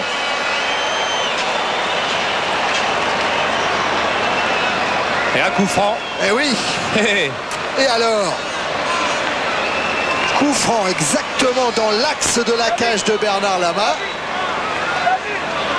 En règle générale, il y a un homme de base, c'est Le Guen, Francis. Oui.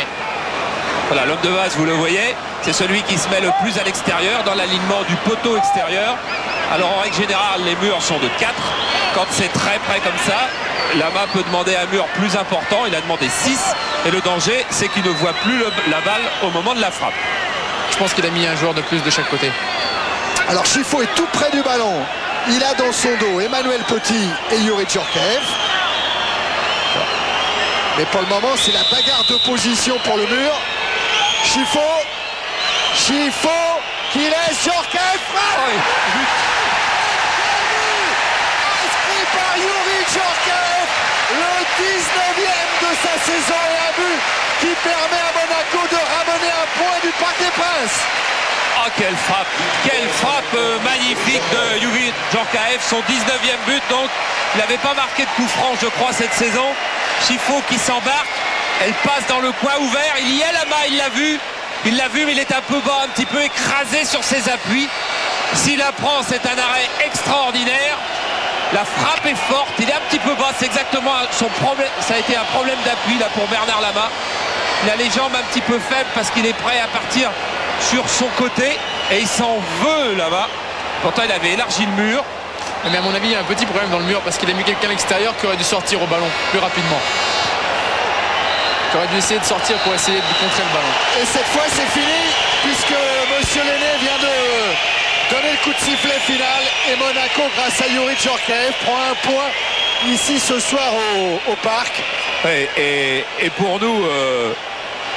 pour nous dans les arrêts de jeu largement, et pour nous c'est quand même une bonne chose parce que le Monaco Cannes de vendredi, eh bien il prend une drôle d'allure de genre demi-finale pour une qualification Coupe d'Europe. Monaco 36 points, Cannes en a 39, 3 points d'écart entre ces deux équipes. Et Vincent est avec le buteur.